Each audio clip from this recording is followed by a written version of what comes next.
Well, good morning, my beautiful coffee beans. We are going to have a wonderful show talking about the almost 7 months of Miss Nancy Guthrie being missing. So stick around. Did Mama Bullhorn have a great birthday? She sure did. Let's get into it. Bullhorn Betty rocks. So welcome in, guys. Come on in, sit down, get comfortable, and let's say hi to the coffee club. Coffee steaming, files on the table. We clocking early, hunt what's unstable. Bullhorn Betty on the curb, voice raised. Flip-flop queen with the homemade phrase. Notebook thick, got the screenshots flag. Names in red ink, every rumor, every tag. Late night live stream, screen glow on her face. Truth in her throat, got a lawman's pace. She don't blink when the threats roll through. Come see me, she says, if you think that's cute. Bullhorn Betty in the coffee club. We hunt bad guys till the sun comes up. From the front porch steps to the courthouse rug. We fighting for the ones that they gave up. Bullhorn Betty in the coffee club. Sip that truth from a styrofoam cup. From the quiet streets to the madhouse buzz. We ain't letting go till we get that justice.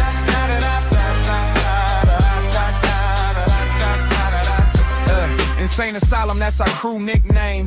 Laugh so loud while we track these names. Whiteboard wild with the webs we spin. Pen to pen, see the pattern sink in. Turbo shaking when the case goes cold. We stir it back up, won't do what we're told. Doorstep question, side eye stare. Where were you that night? We hanging right there. Bullhorn Betty in the coffee club. We hunt bad guys till the sun comes up. From the front porch steps to the courthouse rug. We fighting for the ones that they gave up.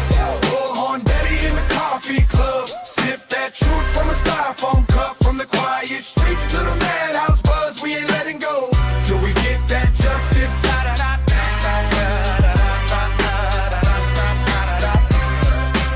This for the faces on the milk cart labels. This for the families praying at tables. This for the names that the news won't say. We say them out loud every single day. Every day. If you're running in the dark, better feel that fear. Betty got a bullhorn right in your ear. Coffee club crazy, but we think so clear. One small town, whole world gonna hear. Hey! Bullhorn Betty in the coffee club. We hunt bad guys till the sun comes up. From the front porch steps to the courthouse rug. We fighting for the ones that the day gave up. Bullhorn Betty in the coffee club. Sip that truth from a styrofoam cup. From the quiet streets to the madhouse buzz. We ain't letting go till we take vengeance.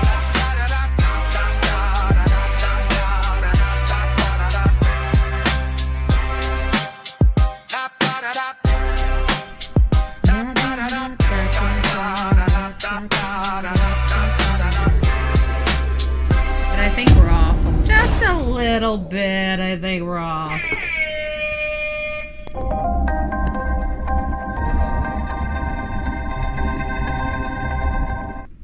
Are we off? It looks like we're back together. When we first started, it was all crazy. My lips were off a little bit, and I'm like, oh, well, you know what? We had a good run on this computer. Now we're giving, anyways. It is back. It is back. So we're good. We're good to go.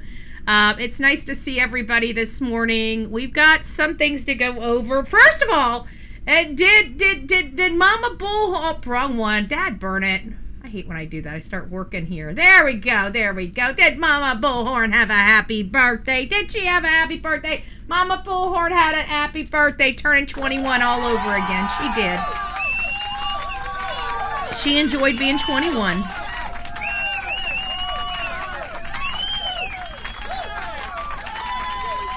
I wined and dined Mama Bullhorn, and Mama Bullhorn got herself a Steve Madden new leather purse. That is what she did get. Yes, she did. I hope she enjoys it.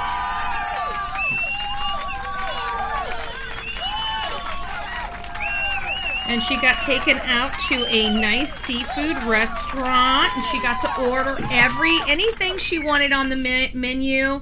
And then they came out and sang her a song, and they gave her some key lime pie, and my mom was happy. My mommy had a happy birthday. My mommy had a happy birthday. Happy birthday, Mama Bullhorn. We love you, babe. We love you.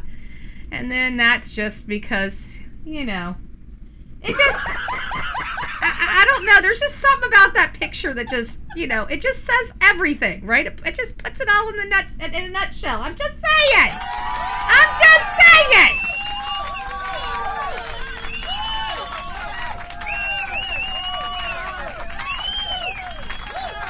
Man.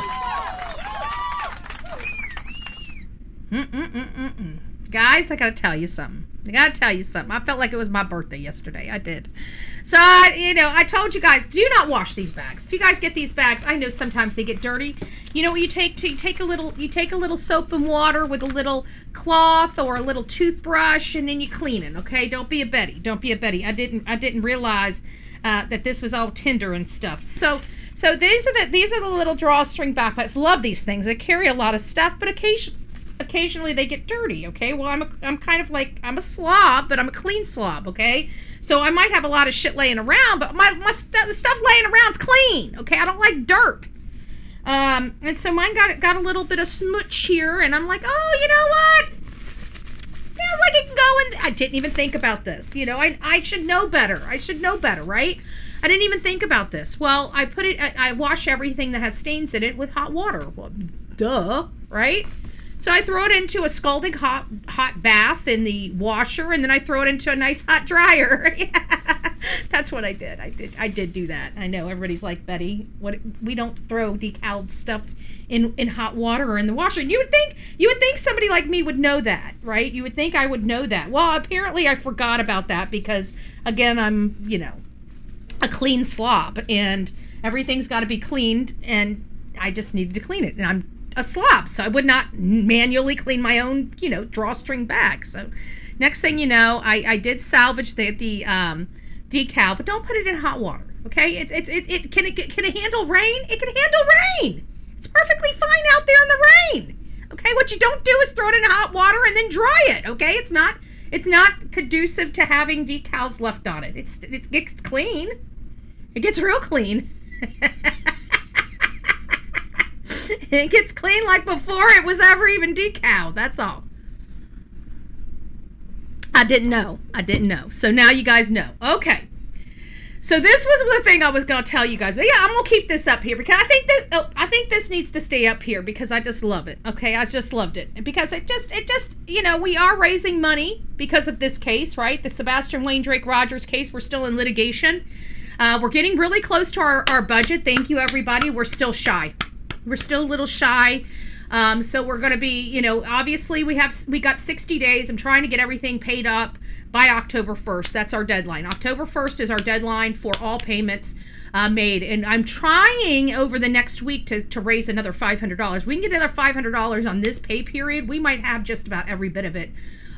Probably just about every bit of it on the paycheck coming from next month. We'll still be off about $1,000 or $1,500. I mean, we started off with $5,000 that we needed, just a couple of weeks ago. So we're getting there, and even though we are not going to be getting paid until like September 20th, the money's still there, right? So we know we've got it. So once that paycheck hits, I can cut a check to the attorney. So I've already given the attorney the breakdown of that. And so I went out to my mom's. I took her to dinner or, the lunch yesterday, bought her, a nice little thing. And I come home and I get the mail like I always do. When I leave here, or even if I'm here working, I go outside and I grab the mail, and nothing's in the mail. It hasn't been in the mail for freaking 3 days. I have had no mail. It's been lovely. No bills, no mail, no nothing. And then I go out there, my freaking mailbox is stuffed. And I'm like, it's stuffed with only one package. And usually it's either Brenda Brown or it's Sonia. One of the two stuffs my mailbox, right? Brenda likes to send me Tony's coffee. I gotta hand it to you. Brenda Brown, she got me addicted to this Tony's coffee. This Tony's coffee is amazing. It really is. It like all your stuff, like your Maxwell's, your Folgers. Yeah, they're good cheap coffee, but they have some bitterness to it, right? Some people, including me, for years have added salt to our grounds to knock out the bitterness. If you don't know, adding salt takes the bitterness out of coffee. It does, but it's not necessarily the best thing. I mean, you're adding salt to your coffee. It tastes real smooth, but you're adding salt to your coffee. Okay, people can't do that. Some people can't do that. They start retaining water if they have too much salt. So, but this it comes in a whole bean, at least the one that she sends me, and I've got a bean grinder, so I love it because it's fresh, right? When you want a cup of coffee, you grind your beans, you throw it into the pot, you got yourself literally a fresh cup of coffee. This stuff is so stinking smooth, but I can always smell her before I ever make it to the mailbox. Okay, I'll tell you that when Brenda Brown stuffs my mailbox, I can smell it before I get there. And so I know I got a package. I'm like at the edge of my car. Like my car's up in the driveway. I'm like at the tail end of it. I'm like, that smells like Brenda. That smells like Brenda. Okay. So this one, I go out there, and there was no scent. So when I opened it up and it's bursting out of my mailbox, I'm like, what in the world? And of course it says you've got, what does it say? You got nice mail? Is it, I can't remember. I already got the package, out there. You should see how she does to the package. Maybe I should go get it. So anyways, it's this package of stuff. I'm like, what in the world did she send me now? And I saw this. I about died.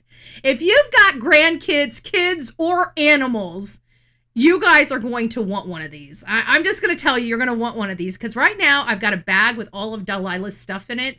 And it's one of those cheap 99-cent Marshall bags, that you buy that you reuse, right? And it's been holding all of her stuff all of this time now. Mind you, I've had her for 2.5 years. And it started with a small bag, but now she's got collars that matches dresses. She's wearing her Tennessee jersey. By the way, it is football season. In case you guys didn't know, it is football season. So she's got her Tennessee jersey on right now because that's another thing that Sonia wanted to see her. She must be a Tennessee fan. It's cute. So if you guys are from Tennessee, when Delilah comes in here, to push me along, you guys know she's going to come in here. She can't stay in that bed forever. Look at this. Okay, you guys are going to die. Look at this. Look at that. What? That is embroidered. She got Delilah face on a bag. Look at that.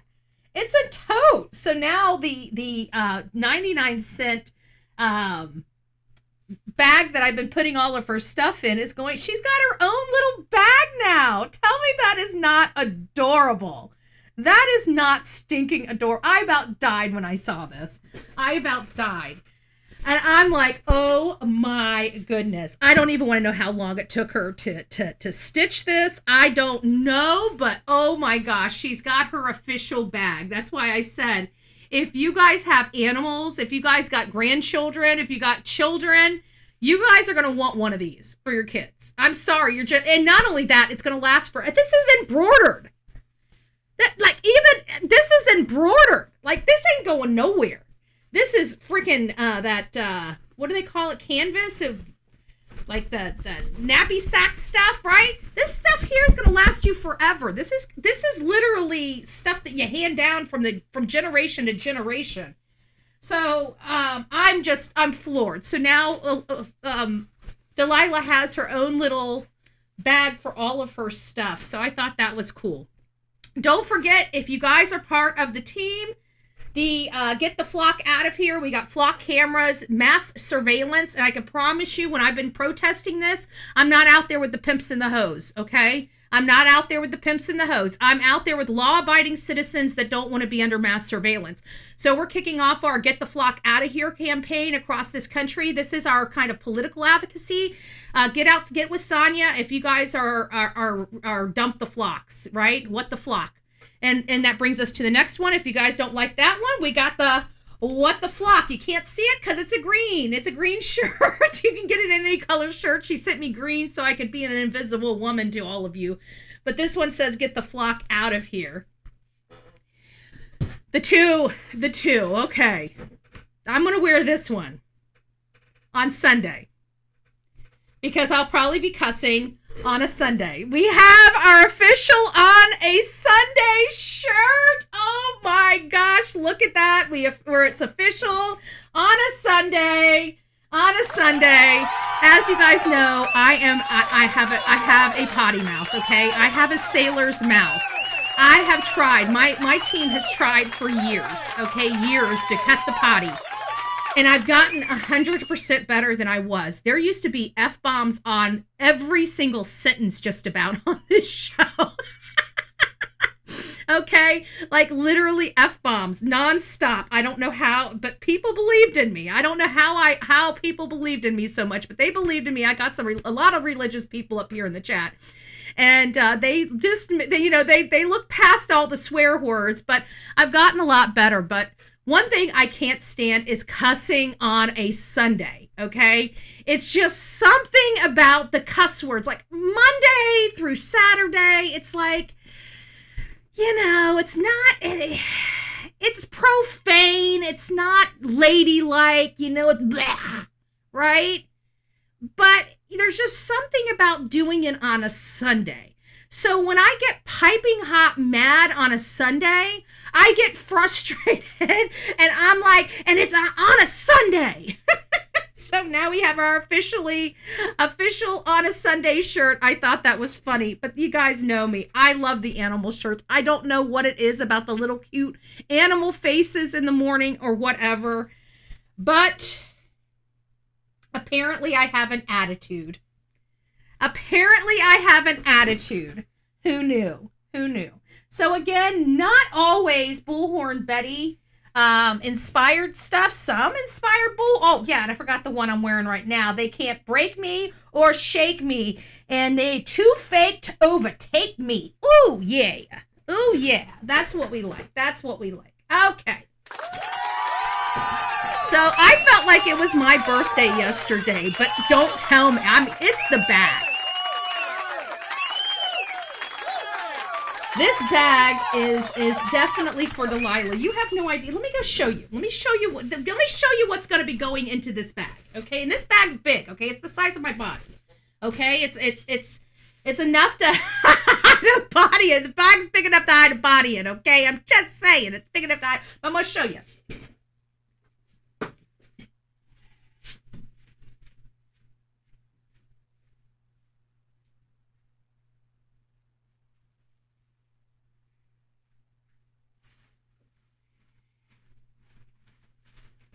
Okay, so look, this is what we've got, okay?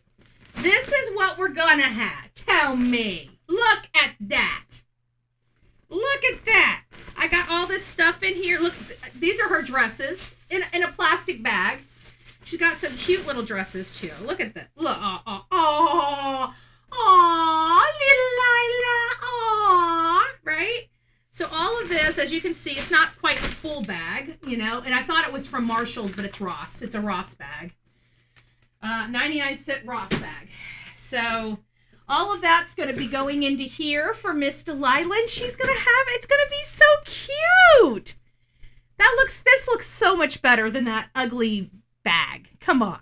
Oh, I love it. Thank you, Sonia. I will treasure this forever. All right.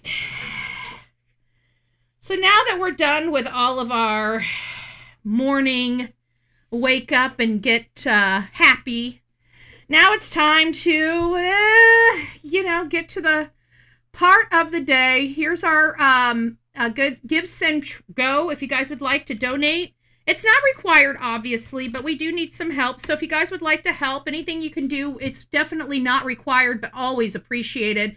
You can buy shirts from Sonia. You don't have to even pick these shirts, but these shirts here are giving money to the campaign. All proceeds are, there's some of the proceeds of every portion of purchase that go to my legal defense fund for these shirts here. So please, if you guys would like a shirt, grab these shirts.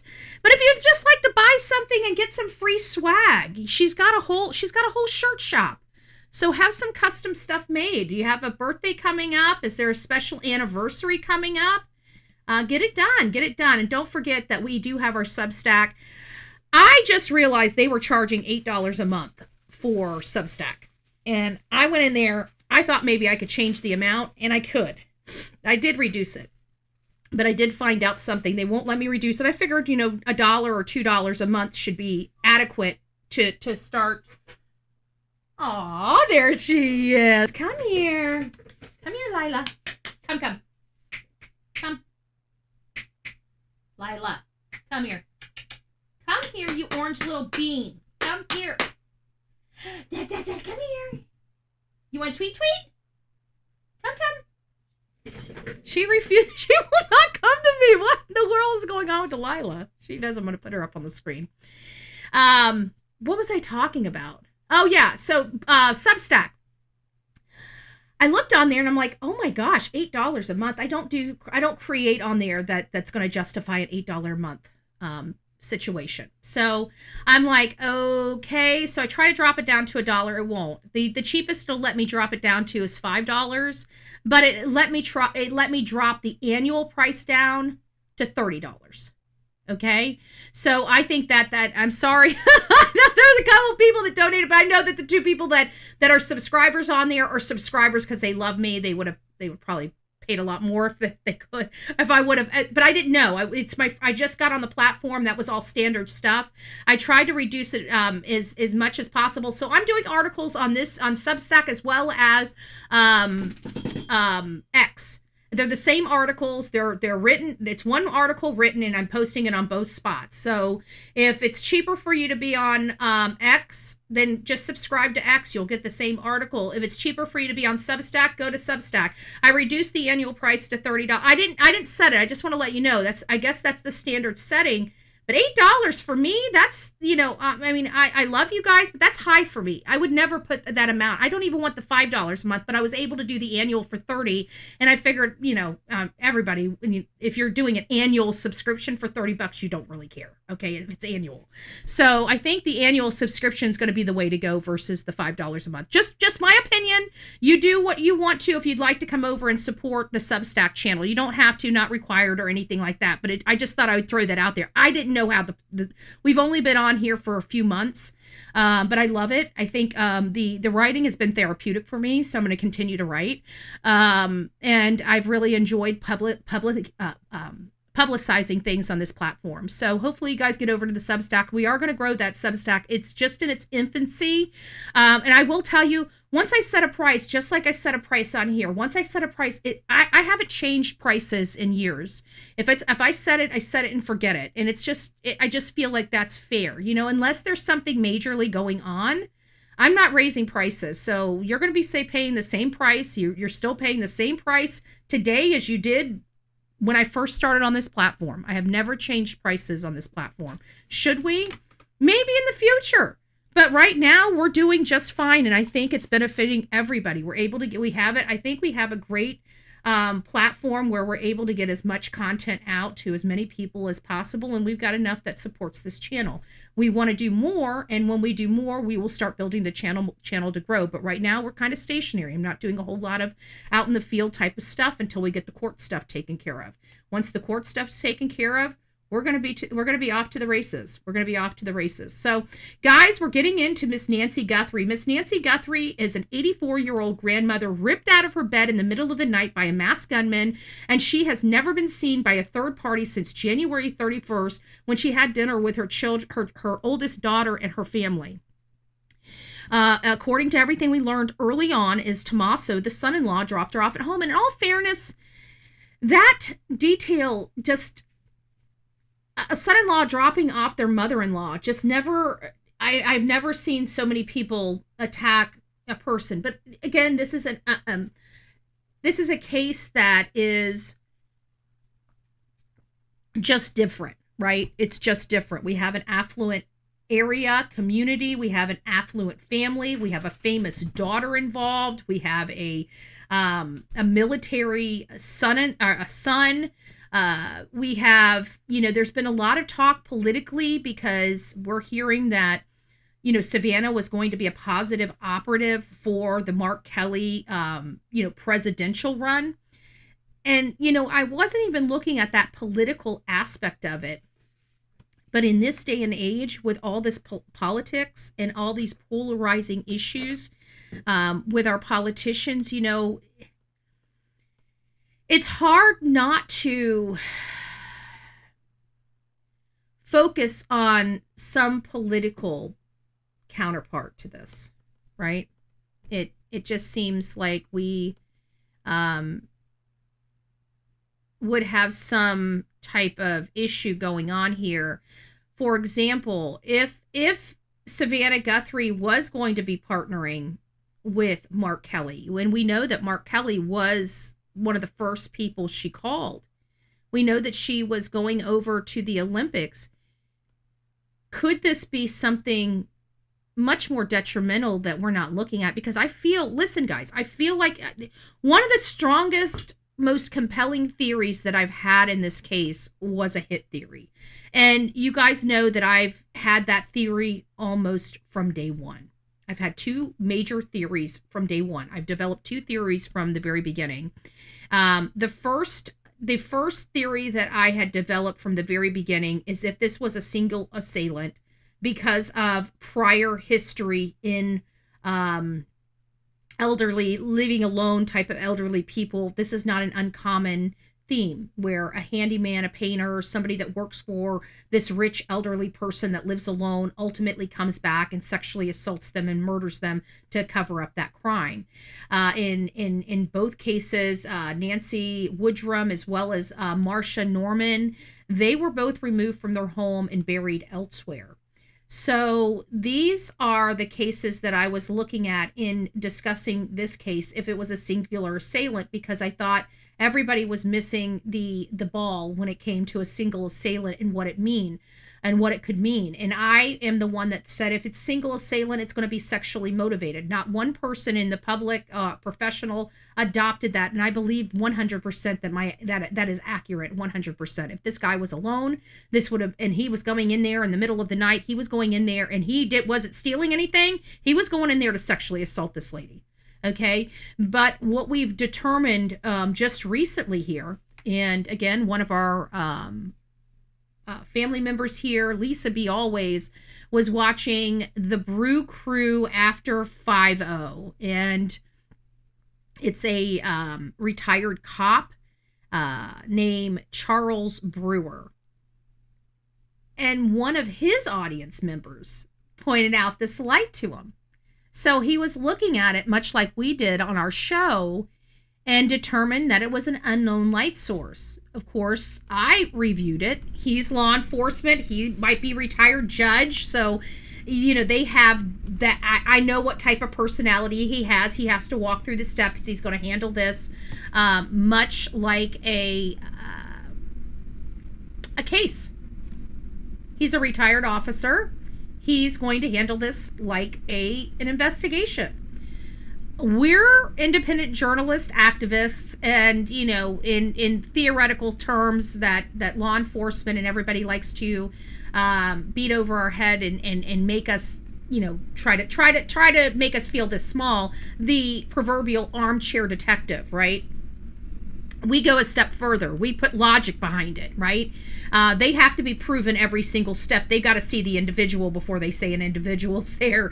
Bullhorn Betty uses logic and common sense, okay? So I understand law enforcement and legal sense and mindset and having to set the case, and we can't assume anything on that realm. I'm not an investigator, a law enforcement investigator. I'm not preparing this case for a court trial, okay? We are the court of public opinion. We do things a little differently, and don't ever tell anybody or let anybody tell you that what we do is wrong, because it's not. It's what we are allowed to do. It's all legal. It's what we've been doing with these cases since before social media was ever birthed. So this is what you call journalism. What I am considered as independent journalism. Why? Because I'm not part of the round table of ABC, NBC, CNN, Fox News, yada, yada, yada, the people that have been lying to us for decades and manipulating our brains. I am here because we have a missing gal, and local media out there has been covering up the government and the government's manipulations and quite frankly, poor leadership for a really long time in that community.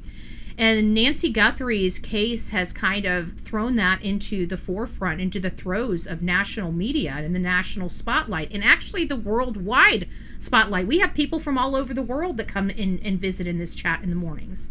From New Zealand, Africa, Australia, UK, Ireland. We have a lot of different people that visit with us on a daily basis from all over the world. So this is really world leaning. This is not just national leaning. This is world leaning news. And It's from somebody that was just over in the UK filming Wordle. So we've got people that are recognized and faces that are recognized worldwide, associated and affiliated and attributed to this case. The theory of this being a hit has never left me. The theory of this being a hit is now starting, in my mind, to really take hold and develop, because now we're identifying multiple people at the scene of the crime.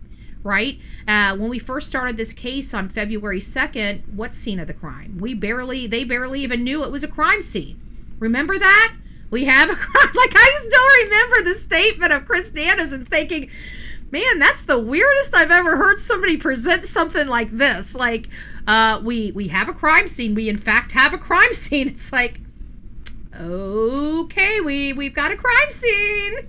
Doo-doo, yay! You know, I'm glad they figured out we have a crime scene. Yeah, you know, it's like, okay, we've got a crime scene. That's good. Okay, well, I'm glad to know that we never understood why that sounded so weird. And it's because David Stivers believed this little old lady just walked off from her home and didn't even give any weight to the blood dripping out of the front of her door. Like, because he's an idiot. And he got promoted after having abysmal it's like, oh, well, you know, we know you got written up. Like, I feel like this is what's going on behind the scenes at a sheriff's department, right? I feel like they're like, oh, well, yeah, you really messed up this case, and I know we don't want you to feel bad, you know, we don't want to hurt your feelings because you made really terrible mistakes in this case, and then, of course, the Nancy Guthrie case, so we're going to remove you from the case, but don't worry, because we're gonna upgrade you to lieutenant, okay? So don't worry, we're going to remove you from the case because you're terrible, but we're going to give you the lieutenant position, okay? So you should be okay there, Lieutenant David Stivers, yes. Do you really want that in your sheriff's department? I definitely would not like that. I can tell you, like my sheriff, poor guy, I love, if you guys know anything about it, I love Rick Wells. I do. Personally, I love Rick Wells. I've never had to fight with the sheriff. I have a funny feeling I'm gonna have to pick a fight with the sheriff, and I gotta tell you, my knees are clamoring, okay? I will not lie. I don't do well when I start pissing off the sheriffs, okay? And I'm about to start pissing off my own sheriff, and I'm not lying.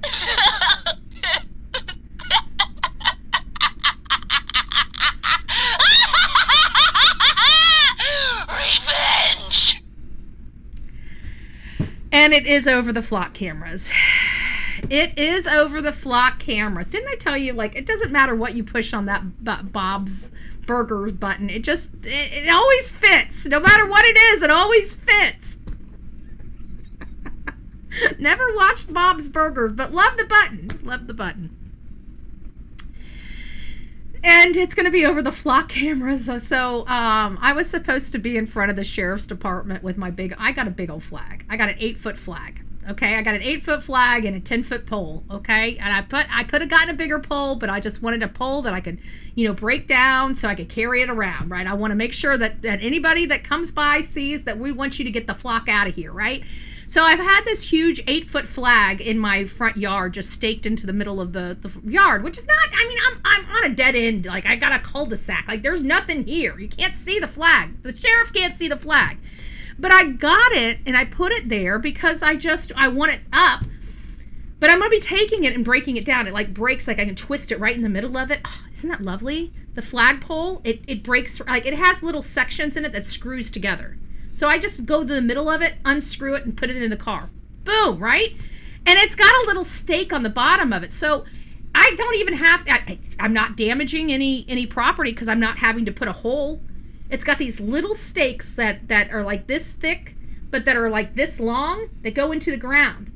And when you pull it out, you can't even see the stake marks in it. So they can't even say I'm damaging property. Like, I got this all covered. And my big old flag's going to be right there in front of Rick Wells' office. He's going to look out his window, and he's going to see my flag. How do I know that? Because I know where his office is. Why do I know that? Because I've been in the office. Okay, I've been in the office. We were talking about our children, our at-risk children in Manatee County. We want to get them before they become problems. So since I had that meeting with him a couple years ago, I know exactly where his office is in that building. So I'm going to make sure my flag is staked where his office can see it. I want Rick to see me out there. I want him to know that Bullhorn Betty's out there and saying, "Hey, Rick. Hi, Sheriff. We don't want your cameras. We don't want your cameras." So that's where we're at. And isn't it funny, because we're talking about these flock cameras? Do you know that I also realized there's flock cameras in this community? And there was an article that one of the flock CEOs, I don't know if it was the national CEO, the state CEO, I don't know. I heard it was the CEO. And I've heard some CEO, but I've seen different pictures of different people at different meetings, and they're saying they're the CEO or the representative or something like that. I don't know who it is. And somebody that I haven't seen before.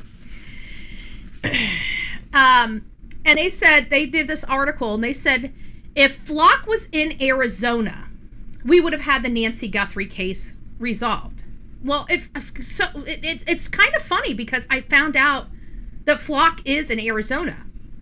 Flock is absolutely in Arizona. So let's do Flock, Pima,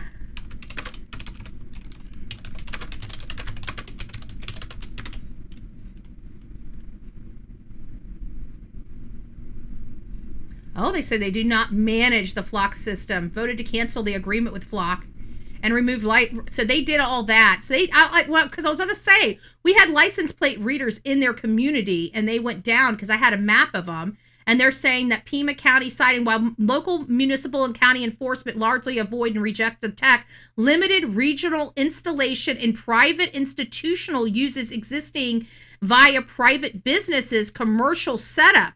So there it is. That's where I was wrong, right here. Because I kept saying, wait a minute, I see them in that community right here. You see that right there? Why isn't it showing up on this? It's not showing my thingy. But right here. So we do have Flock cameras in that area, and it says that they're limited, but they're on private institutional area via private businesses, commercial setups like major retailers, or specific campuses like the University of Arizona. So we have Flock cameras. Neighboring Oro Valley has separately explored or leased relevant surveillance technologies.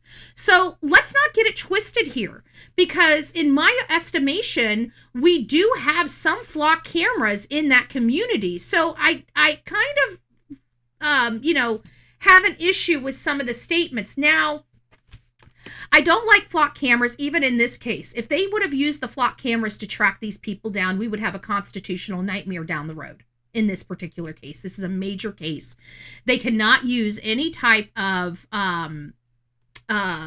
geofencing without the proper warrant. They have to have probable cause to get the warrant to do the geofencing. And if we just had this ruling from the Supreme Court over geofencing, how do you think their appetite will be with this mass surveillance of Flock camera? You think they're going to be just like, okay, law enforcement can use it, circumventing the Fourth Amendment? Do you honestly believe that the United States Supreme Court's going to say, okay, that's just fine? When they just ruled about this technological geofencing related to third-party technology? This gives you a very much clear indicator of how the U.S. Supreme Court would most likely rule about these Flock cameras. So, no, I'm not interested in having a mass surveillance.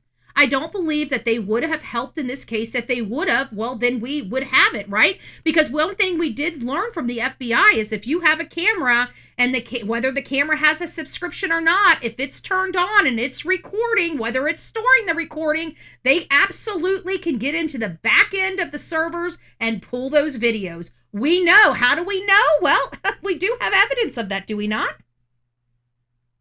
Do we not? So were those cameras on?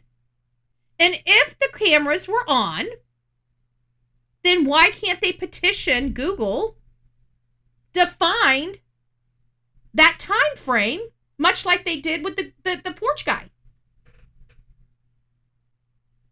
Right? Who agrees with that? Ones and twos. You agree that they could do that or should do that? Nah. Not going to work, Betty. Two's not going to work. One's, yep. Two's, no. Not going to work, Betty. I think, I don't know. It seems to me all they need to have is the serial number of the camera. I'm not saying that it's an easy find by any stretch of the imagination, but clearly they have a department that's assigned to doing this type of stuff. If it takes 6 months, oh well, right? I'm perfectly fine waiting some. I mean, let's face it, we've already waited 6 months.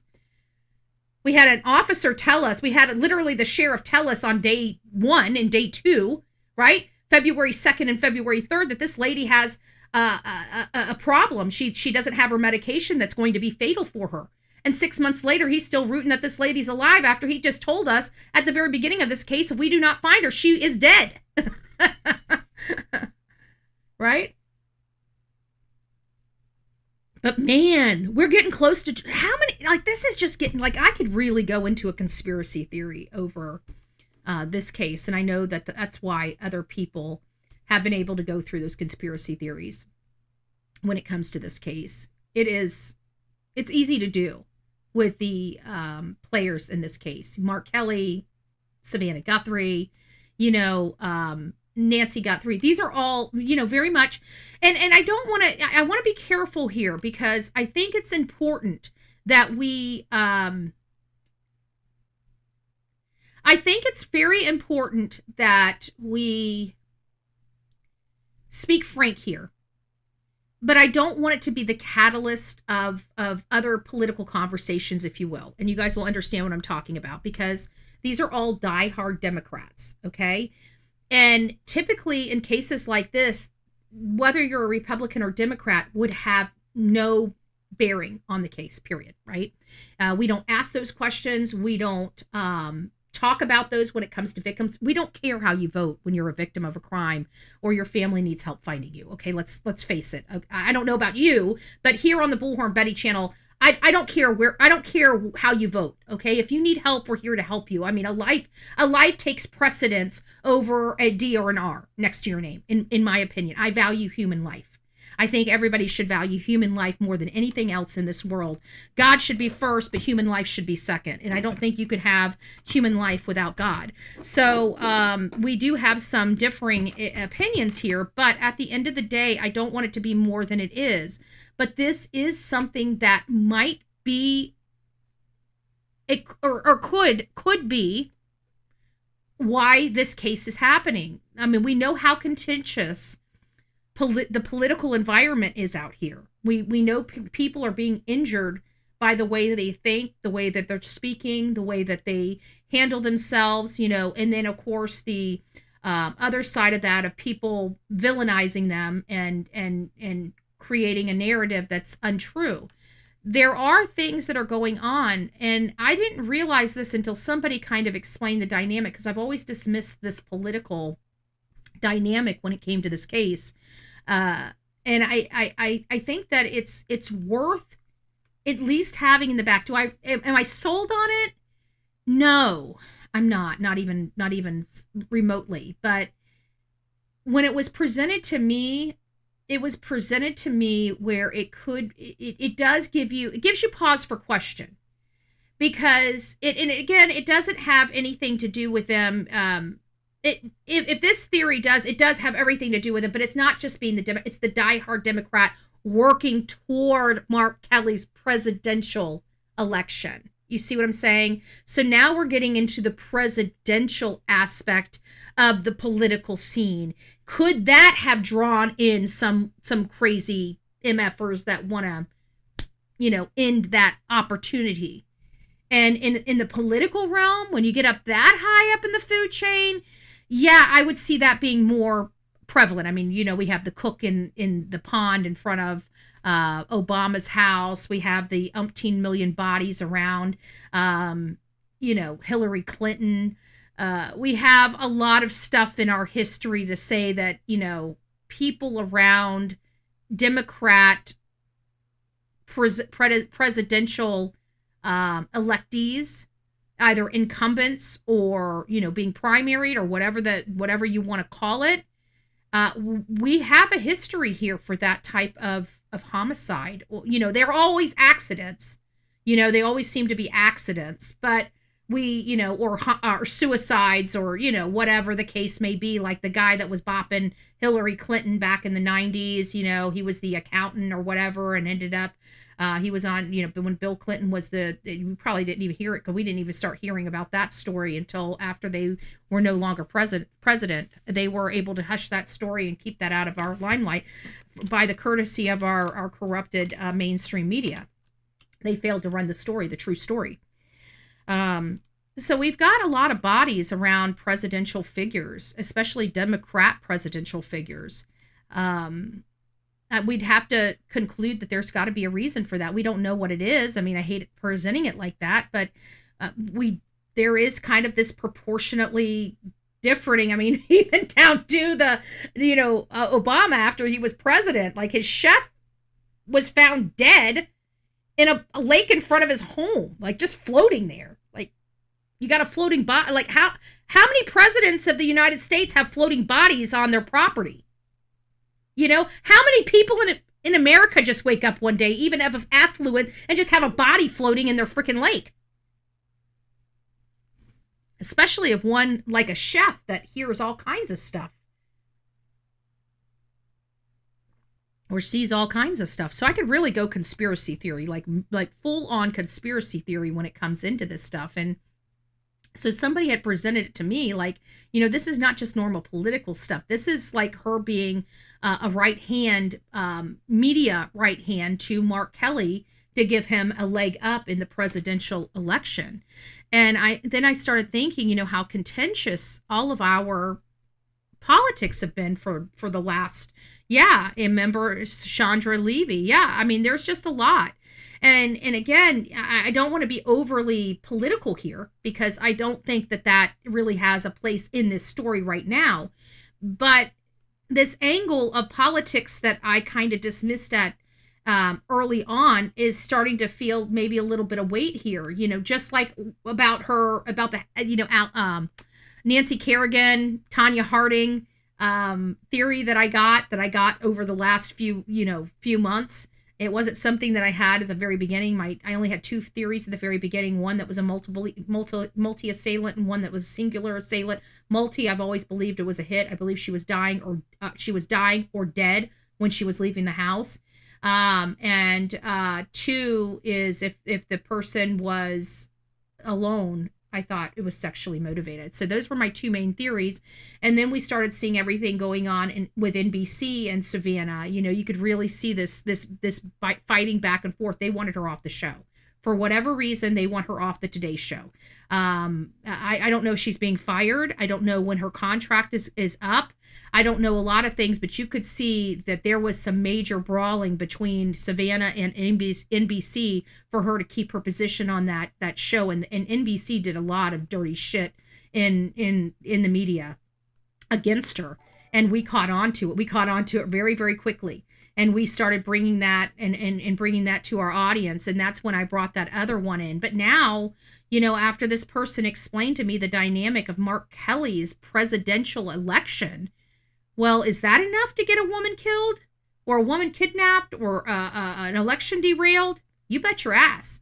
So when it was presented to me like that, then I'm like, maybe there is this political angle to this case.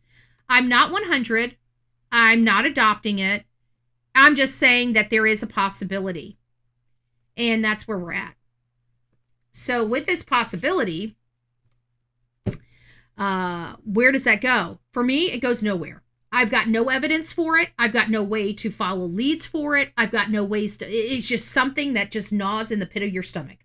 So if you guys are wanting me to dive into this angle, sorry, we're off a little bit. If you're wanting me to dive into this angle, I can't because there's no way to prove it holds water or it doesn't hold water. We're never going to be able to talk to Mark Kelly. We're never going to be able to know whether he truly is having a bid for a 2028 presidential election. We have no idea how Savannah truly was going to be in that whole makeup of that presidential campaign.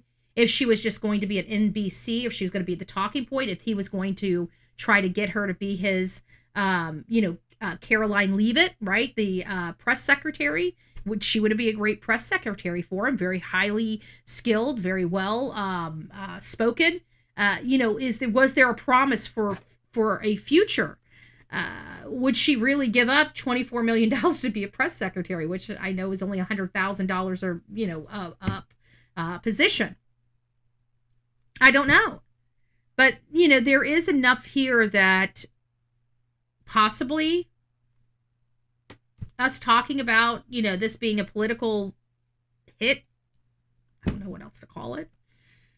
I guess it does hold water. And then, of course, we've got Miss Savannah Guthrie on the red carpet. She hasn't been on the red carpet in a really, really long time. This was her first off work red carpet. Oh, thank you, Veronica. We appreciate you. It says, much love to our family here. Thank you, Betty. You have a beautiful heart and you have the best, not afraid to speak up for anyone that needs it. Aw, thank you. I appreciate you. Thank you, guys. Thank you. So we've got Miss Guthrie here. And she was on the red carpet yesterday. I gotta say, she was beautiful. You can kind of see that, especially in natural light, her aging. I don't know if it's because of the stress she's under, but I can always tell, like, her skin to me, even though she looked radiant, doesn't look good, if that makes sense. I don't know how to explain it other than that. It was nice to see her on the red carpet, but, again, I'm an appearance person. I'm a time and a place person. I don't like I know people need to move on with their life and everything. What I said, for 25 years, I've known Gray Condit murdered his intern, Chandra Leavitt, removed her from his home, rolled her up in a rug that they found her in. Interesting. I don't think he would have done it himself, but he might have. I don't know.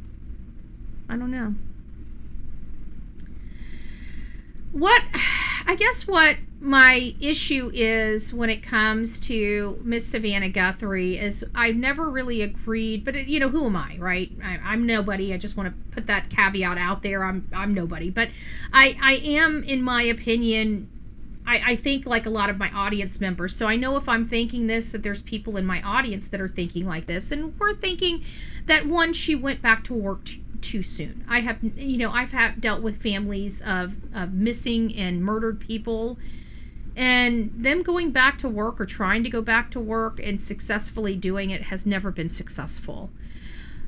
One don't know how she's doing it, but two, to compartmentalize what is truly going on. I mean, in all fairness, we're seeing the E family struggling with the loss of their son, which, in all fairness, they're not dealing with an unknown missing child or missing family member. They know what happened. They have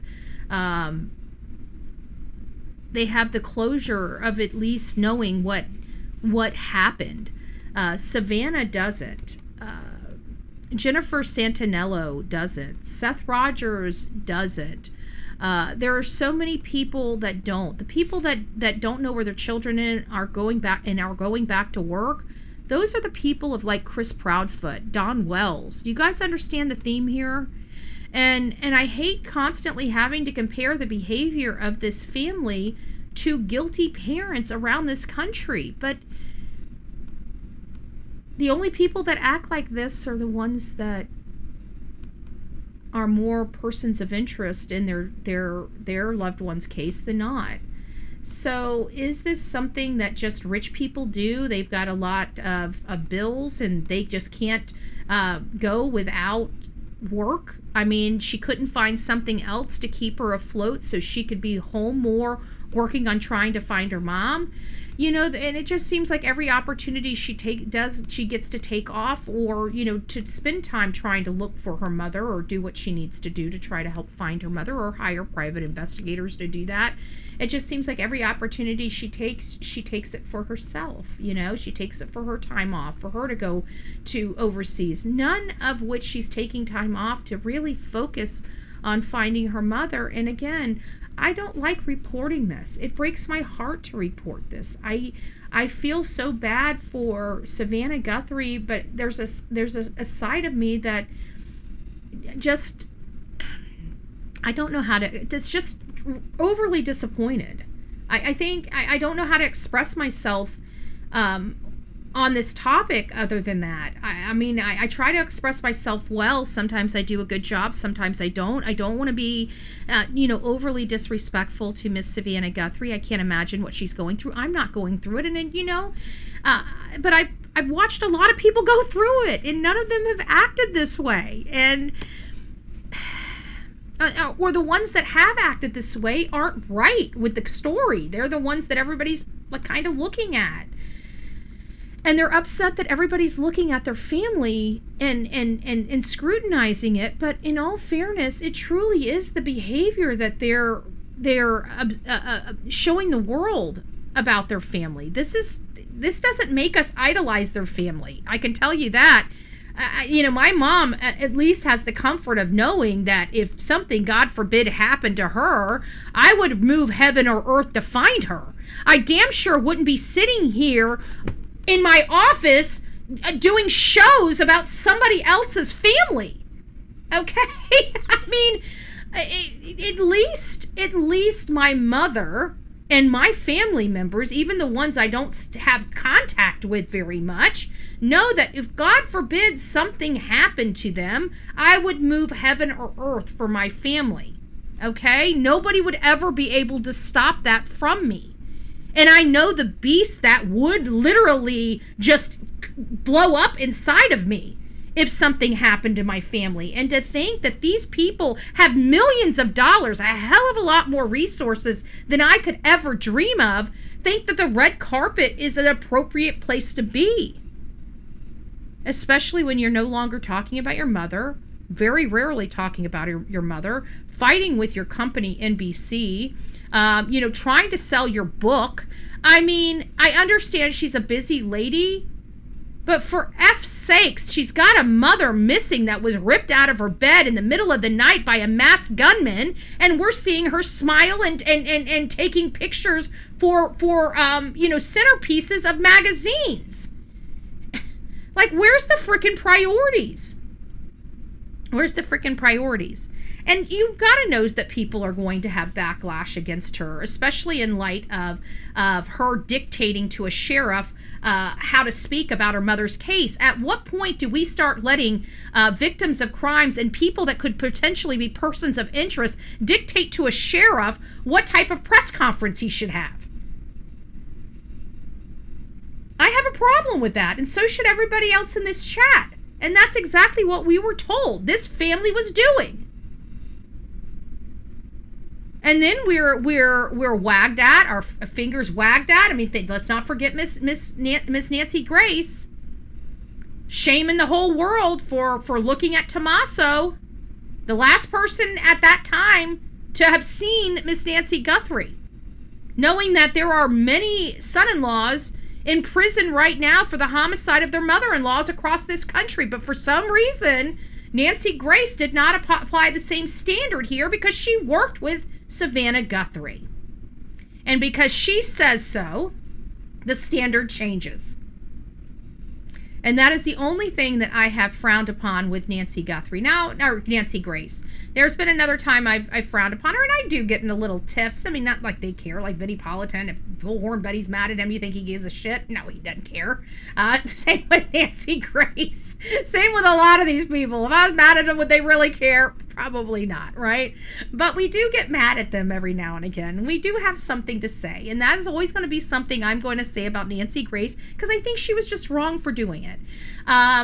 And, there's been other times, like when she promised Seth, she got Seth up there, and she promised Seth that she wasn't going to talk about a specific topic, and then she talked about a specific topic, and he jumped down and wasn't going to go back up there until she apologized for that. They were very specific on that.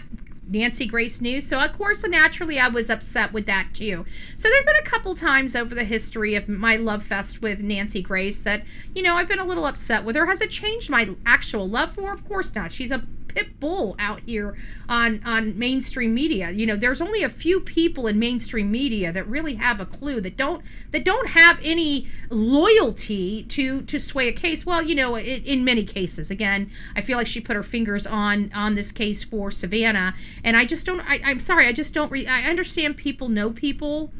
But if I know somebody or don't know somebody, I'm applying the same standard regardless. Why? Because at the end of the day, at least I have the common sense to know that we know strangers. And that is true. Like, even sometimes our husbands, our loved ones are strangers to us. We see them every single day, but they could, you know, in the middle of the night, right? We see it all the time. The domestic violence. So we truly know on this channel that people aren't always as they seem. So there's no way I'm going to change the standard because of a friend. I want to make sure we keep the same standard, because when the friend is cleared, I want the friend to stay cleared, right? I don't want to put my hand on anything. I want the same standard over and over again. That's what you should do. You should apply the same standard. If it's not okay for Katie Proudfoot to get up and leave her home while they're searching for her missing son and go out of state, well, guess what? It is not okay for somebody else to do that, whether you know them or not. And that's the standards that I feel like we apply here on the Bullhorn Betty channel. The same standard for everyone. So when we get into stuff like this, we don't have to worry about feeling like everybody wasn't thoroughly investigated, right? If we keep the same standard for each person, including our friends that might find themselves in this, well, when our friends are cleared, they're cleared. They're not, you know, there's no question. Like, the whole audience out here, the majority of our audience feels that Chris Nanos is not trustworthy, and they believe that he prematurely cleared Annie and Tommaso. And we would not have that distrust, in my opinion, if the same standard was applied across the board, which it wasn't. This family has pressured this law enforcement. We know that because we could see it literally from the very first interview. Let's look at the very first interview. Let's pull up the interviews. Let's pull up the interviews. Let's pull up Chris Nanos' interview. We're going to go for the 2-2 interview. And you will see him speaking on his 2-5. Where's our 2-2? There's our 2-2 press conference right there.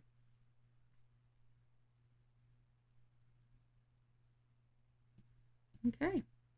Let's listen to the very first few sentences he has to say.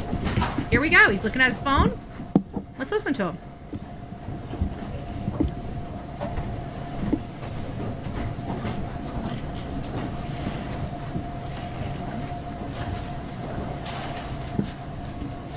Listen, he's going to say it. I'm going through some talking points for the family. I want to make sure I cover them. There you go. How often do we have family members sending a sheriff that is investigating their mother's crime scene, right? How often do we have families dictating to the sheriff what they should be talking about at their press conference? This is a first for me. I will be honest with you. This is a first for me.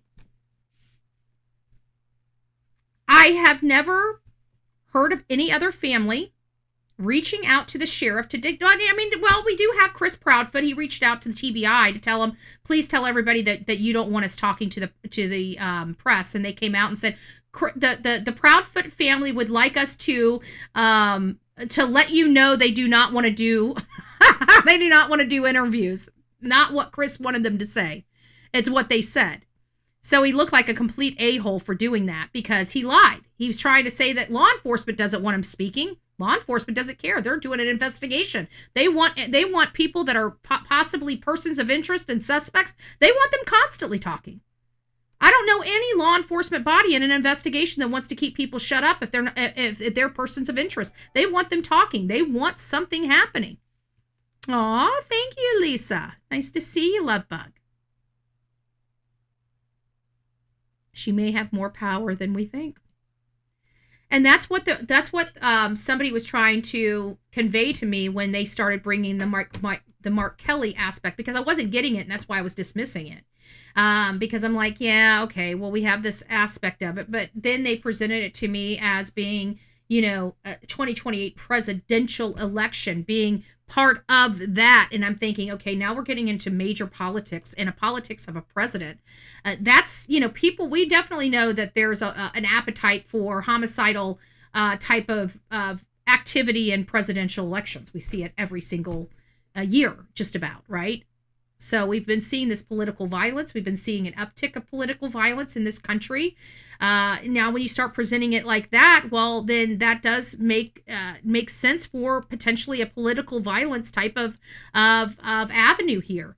So again, I didn't want to get overly political on this talking point, because the point wasn't, it's not a jaded political conversation. It's not like that. It's just to bring up the fact that these are, diehard Democrats that are affiliated with somebody that wants to run for president, and we're hearing that they're going to be helping grease the wheels for this presidential election for the Democrat ticket. And when you lean into it like that, well, then you're starting to get a little more. Again, not to be disrespectful to any side, one side or the other. That wasn't the intent. It was just giving the context behind the point being made here for the political violent aspect of it.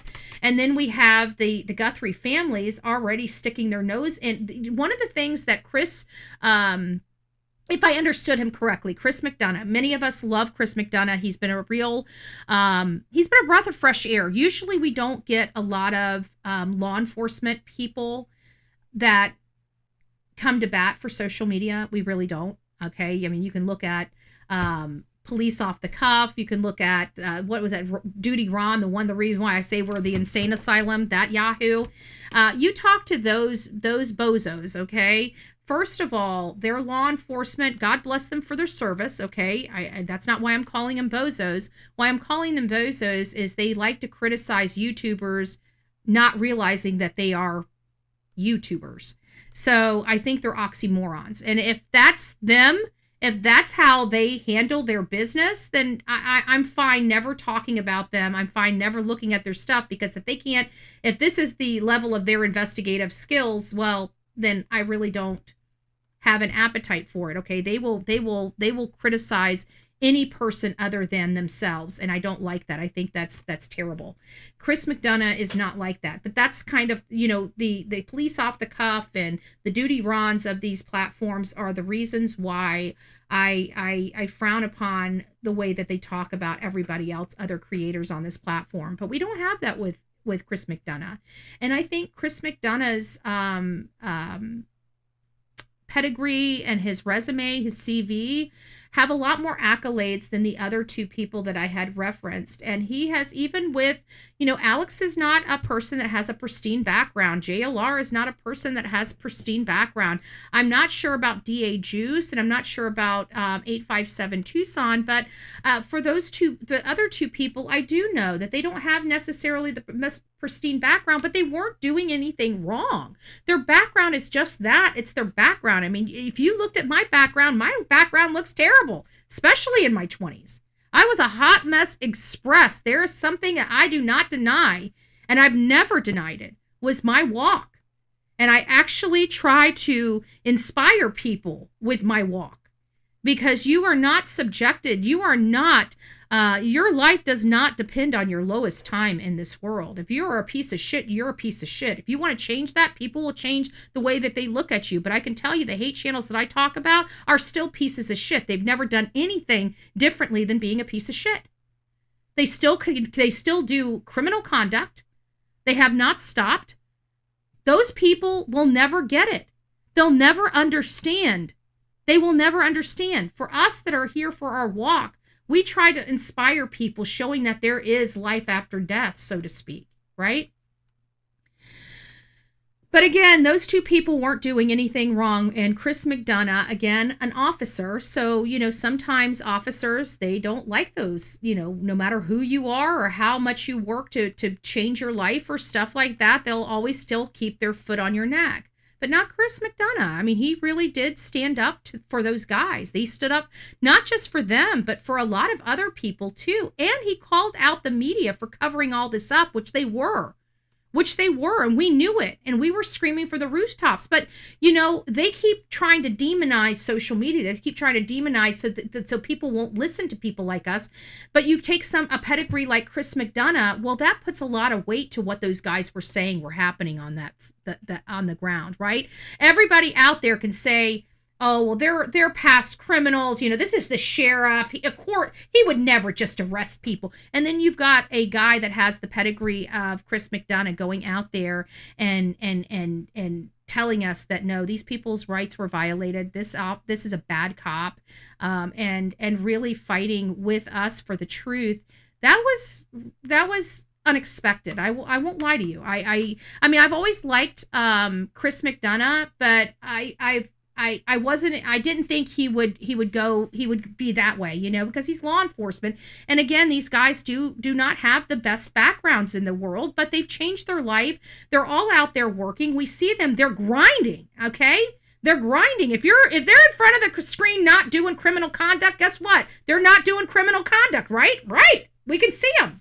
He's sitting on the side of the road. I mean, good gracious. I didn't know when we had a masked man that's yanking grandmas out of beds that the guy pointing the camera at the road sitting on a fucking cactus is the problem. I mean, I don't know, but it just doesn't seem like that person would be the problem. It seems like the masked gunman should be the priority for the Pima County Sheriff's Department, but this is the Pima County Sheriff's Department. Oh, he doesn't even curse. Yeah, it's just a shame. They had no reason to do that. But again, it's one thing for all of us to be out here screaming from the rooftops that this is corrupt, that this is a violation of civil rights. It's another thing to have the director of the Cold Case Foundation that has this impeccable pedigree and an impeccable history and accolades behind him. It's one thing for us to say it. It's a completely another thing for him to say it. And he caught people's back. So the reason why I went through that whole dissertation is because it's to circle right back around to this point right here. One of the things Chris McDonough with the interview room that he had stated back, and if I understood him correctly, now some people watch him and know his verbatim better than I do, so I'm not doing verbatim. I am doing general. But when the Idaho 4 case was happening, one of the biggest pet peeves that it seemed to me that didn't sit easy with Chris McDonough. I don't want to put words into his statement, but it was the university. How involved the university was in that investigation.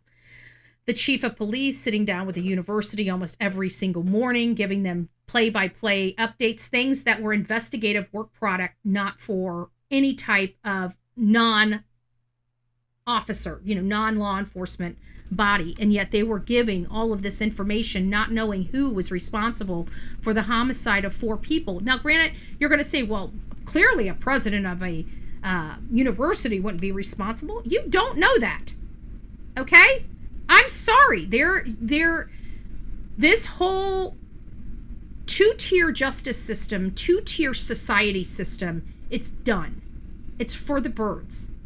So again, if the same standard is applied that Chris stated for the Idaho 4 and how frustrated he was about the university being so involved in that case, how do you think he's going to feel to find out that Savannah Guthrie, NBC, and other people are dictating to a sheriff what he should be doing, what he should be saying, and how he should be handling the case? Do you think somebody like Chris McDonough would appreciate that? Or do you think that he would probably be as angry or frustrated as he was during the Idaho 4, finding out that the police chief was doing the same thing with the university? Right? So I don't believe that they should be doing this with the Guthrie family. This is a criminal investigation. A lot of stuff should be held away from the family, period. If the family wants to learn the information, they should do like every single other family has to do to get information. Hire an attorney and get a PI. And they have the money. We have to raise money for most of our families to hire an attorney and get a PI.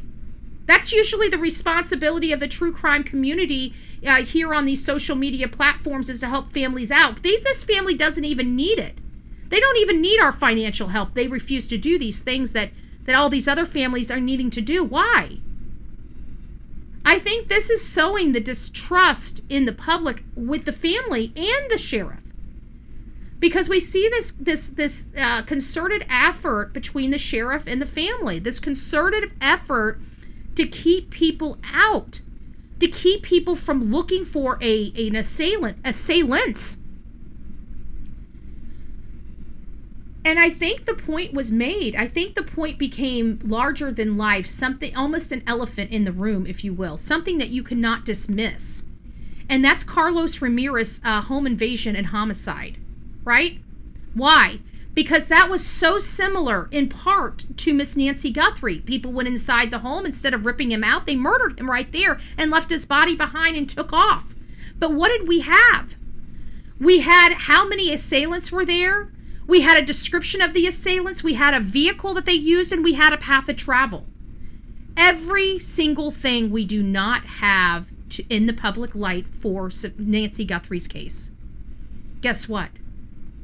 In less than days, every single person associated with this home invasion and homicide of this police recruit have been captured and are in jail right now, getting prepared for a trial of their lifetime, a trial of their life. And we're still here twiddling our thumbs with the Nancy Guthrie case. Twiddling our thumbs. We're just about to cross over the 7-month mark. Today is 6 months. By the end of today will be 6 months, 27 days. And 3 more days, 3 short days, it's going to be 7 months. 7 months. 7 months. That's how long Nancy Guthrie has been missing from her home in the affluent Catalina Foothill neighborhood of Tucson, Arizona. Almost 7 months since she was dropped off by family after an evening of fun, games, and dinner on January 31st. Almost 7 months of ransom notes demanding millions in bitcoins. 7 months of being told that we have a single assailant. Almost 7 months of DNA evidence that hasn't yielded a suspect. And now, 7 months of explosive reports suggesting that this case has been botched from the very beginning. 7 months. 7 months of not knowing. 7 months of being misled. 7 months of giving us information and taking it back. 7 months. While authorities believe that Miss Guthrie was taken against her will, they have finally confirmed the home to be a crime scene. Let's listen to that, as a matter of fact. I think it's coming up next. I'm not somebody who does well with the script. Imagine that. My local media knows that. We'll get started. I believe it was around noon yesterday. We got a call to the Guthrie residence that Nancy Guthrie, 84 years old, was missing. We expended a lot of resources for a missing person. Was missing.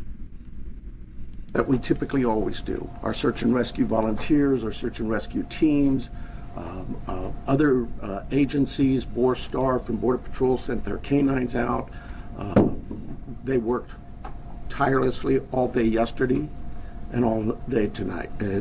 All day yesterday and all last night. Here it is. To no avail. As I said yesterday, we saw some things at the home that were concerning to us. We believe now, after we processed that crime scene, that we do in fact have a crime scene. Here it is. That we do in fact have a crime.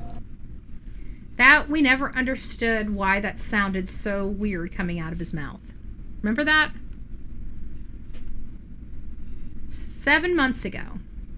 And it's because we now know they didn't think the blood and the missing lady went together. They thought this lady just walked out of her home and walked out into the desert and was dementia laced, confused, didn't know where she was, and just poof, gone.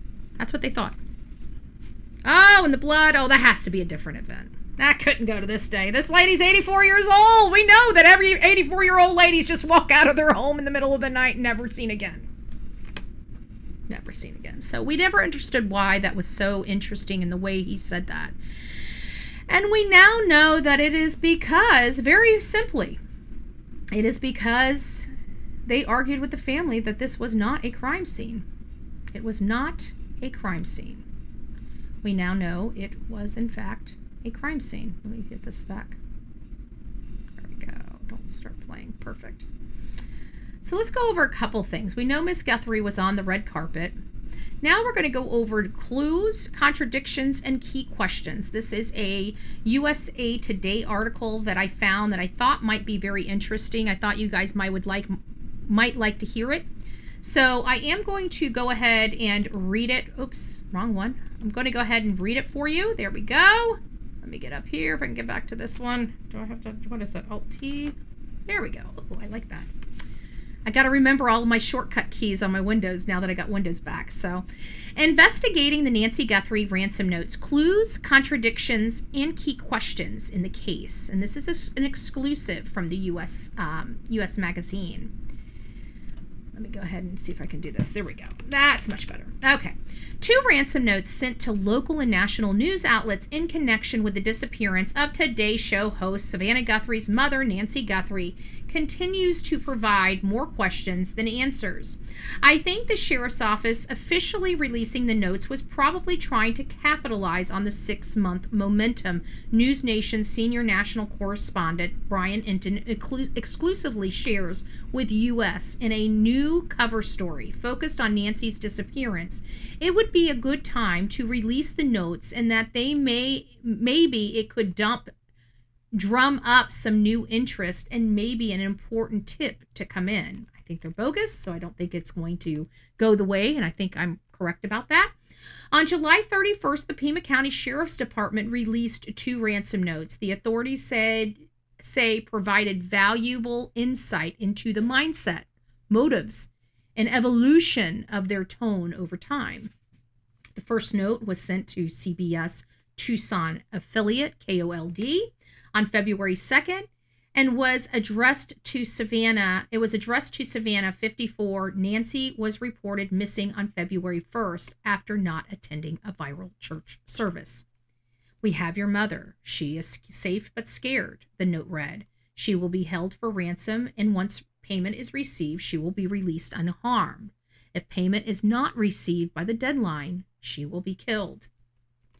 The letter also stated Nancy had a white smartwatch on the floor of her bed and the floodlight had been damaged in the backyard. A separate note, also sent to KOLD, was addressed to the Guthrie family on February 6. It said Nancy perished shortly before she was taken and buried in nature.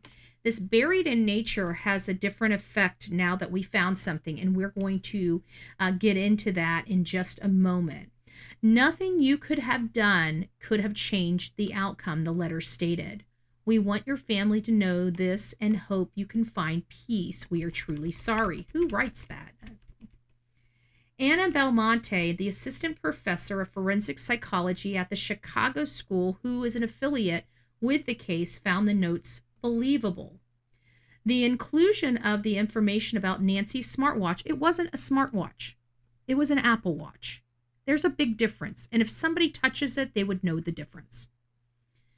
And the damaged light source of the key note is likely credible, Belmonte told us. Well, she obviously wasn't here from the very beginning. Retired FBI agent Scott Curtis, who isn't working on the case, said he doesn't put a lot of significance into the notes because they're not handwritten and could therefore be AI generated. Forensic linguistic Dr. Carol Chasky, who is also unaffiliated with the investigation, also has doubts about the letter. One part of the note I thought was interesting is, "We have your mother." Present tense, she is safe but scared. Present tense, she will be held for ransom. Future, she being held for ransom. If it's for real, I'm not sure the note is for real because of the tense shift. Interesting. Charsky continued, the reality is there is no reason for it to shift to the future. The future shift comes normally later, which it does in this note when it says she will be released. So that makes sense because that's talking about what's going to happen in the future. But what's happening in the real presence is that she's being held for ransom, not that she will be held for ransom. Pima County Sheriff Chris Nanos has assured the public that the investigators are still working the case. Anybody with information is asked to call the FBI tip line at 1-800-CALL-FBI. Call FBI. And then I wanted to remind everybody the whole thing with Buried in Nature. There it is right there. There is some legal requirements now from this whole Buried in Nature. So what we found out is that that statement, buried in nature, it's quite interesting word construction. And I think anybody in Pima County should have picked up on it, but if they did, they definitely kept it quiet from the public's eyes, which I have no faith in the media out there. The media is not out there for the truth. They're out there to cover the government's ass. I don't like any of the media out there. I think they're corrupted. I think they're as corrupted as your government out there. So none of them picked up on it. None of them wrote a story about it. None of them talked about it. But this whole Buried in Nature is actually a law in Arizona where you have a right to,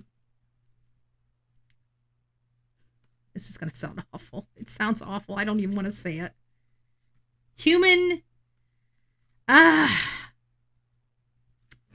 What is that? It's not, it's like decompose. It's like, I've got, why am I running a blank here?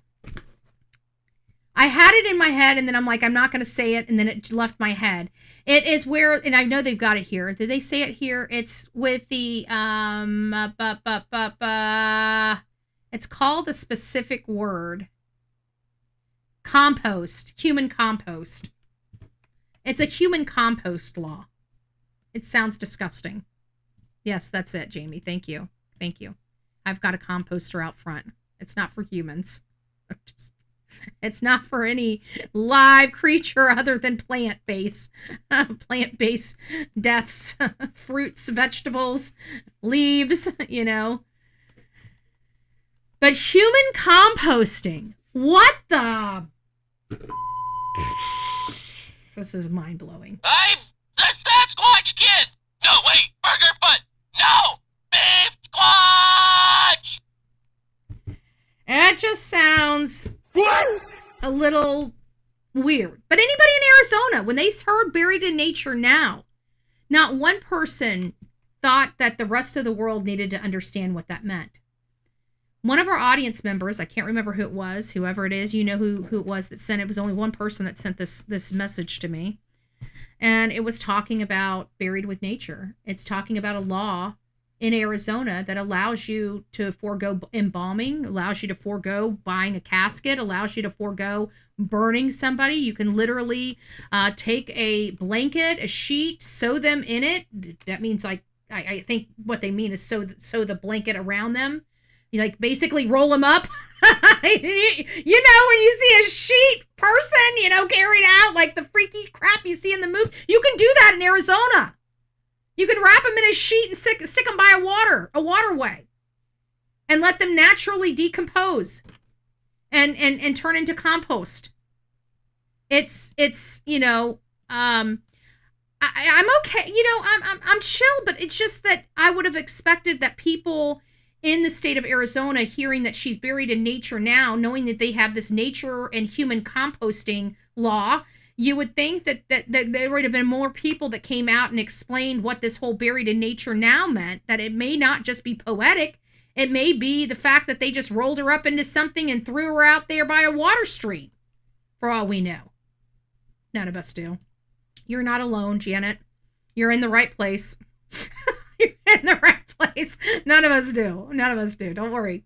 Yeah, if you don't believe anything that comes out of Chris Nanos' mouth, you are in the right place. I just wanted to let you know you're in the right place. Yeah, it does kind of sound like that, doesn't it, Jamie? It kind of does. But everybody knew that there was more meaning to this whole buried with nature, and nobody even brought it up to us. It took somebody reaching out to me for me to realize it, and we went and read the law. Here's the law. Let's just read it together so there's no misunderstanding. It says, in Arizona, natural green burials and human composting are largely legal, are completely legal. And state has become more permissive laws and has some of the most permissive laws in the country regarding how you choose to return the body back to nature. So there's no requirement for state embalming. You can use biodegradable shrouds, wicker baskets, simple wooden casket, no casket at all. You're not required. You can choose a Green Burials Council certified cemetery, the range of hybrid cemeteries, conventional parks and green sections, to conservation grounds, protected wildlands. Human composting, which is terramation instead of cremation, it's called terramation. Arizona officials legalized human composting through the passage of House Bill 2081, commonly called the Grandpa in the Garden Bill, because Grandpa's buried in the garden. This process gently transforms human remains back into nutrient-rich oil over several weeks. The resulting soil can be legal to take home and use to nourish gardens, trees, or local ecosystems. It's not uncommon. Now, they do have some new laws about burying on private land. Arizona has very loose state-level regulations regarding home burials. So here in Florida, you can't take, Grandpa out in the backyard and put him in the ground, okay? So family only. You can only bury family members on your private property. Popping up daisies. But again, these are statements that they knew about and didn't inform us. Now, this is something that I think we forgot as well. And I was, trying to find out talking points like what we're going to talk about today. I will be honest with you, as I've been telling you guys for weeks, the case is drying up. I know we come here, we find creative ways to talk about different aspects of this case, but actual news on this case is drying up. And the only thing we're going to be talking about here soon is where's Savannah Guthrie. I mean, it's going to get that petty just to keep her family, because they've been running for 3 days, these bones that were 15 miles away from her home that we know has nothing to do with her. But that's what they've been running with for 3 solid days. 3 solid days. Thank you. Thank you, love being mom of 4. It's nice to see you.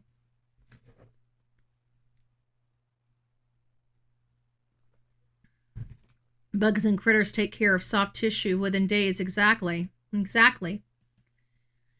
But you know what? Then they might want to reconsider this, because look at the mess we've got right now. We've had 2 sets of remains found within miles of this lady's home. And guess what?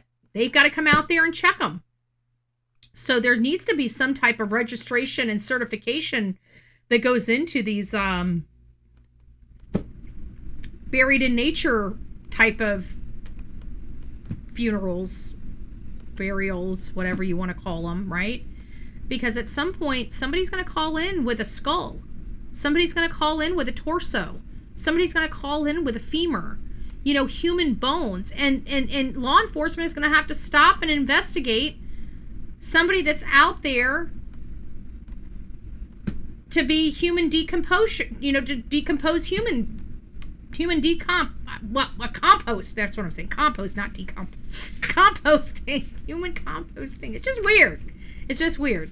So, you know, is the way they're doing it the right? I mean, I understand. Listen, I'm all about government getting the hell out of things. Okay, listen, I am. I don't think the government should be regulating how we live our life, regulating how we die, regulating, you know, costing families $30,000 and $40,000 for a funeral, because you got to go to a cemetery. You got to do all these things just to keep businesses alive. They force feed all the middle class people that can't afford this. Now you got to burn your loved ones because they make funerals so freaking expensive.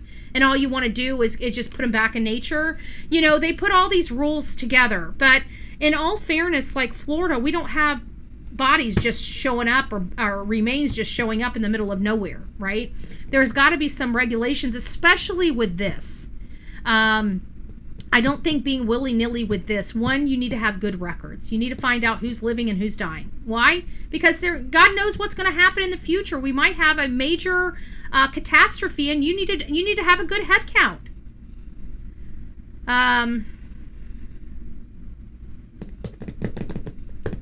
I think that there needs to be something a little more, because, you know, how do we know that these 2 bodies that we just spent all this time, media spent time with, now they're going to forensics, now you got real life cost with them, real life taxpayers are paying for, DNA tests to find out who these are, so we can say that they're dead, and then find out, oh, they already have a death certificate, they were buried in nature. You know, I mean, I'm just saying, is it possible? Of course it's possible. Could both sets of bones been properly disposed of? And now we've stopped our entire show to talk about bones that are 15 miles away from Miss Guthrie. And now you know why these people won't even go into the frickin' desert. We now know why they refuse to go into the desert. Because they know they're going to be pulling a whole bunch of bodies out of there, a whole bunch of remains out of there that have nothing to do with Miss Nancy Guthrie. I bet you anything that's why they refuse to go out there and search for people in the desert. They know they're going to find a lot more people out there that they don't want to have to process. Can you imagine? Can you imagine? Anyways, let's not forget this. I lost this. I did not, and I repeat, did not remember this. 12 days after Nancy went missing, but I do remember seeing this on the cameras. A neighbor who had been out of town came up to an FBI agent and let them know she had camera footage of a masked man in her yard. We missed it. This lady had a masked man on videotape in her yard. What day? This phone's got a tip.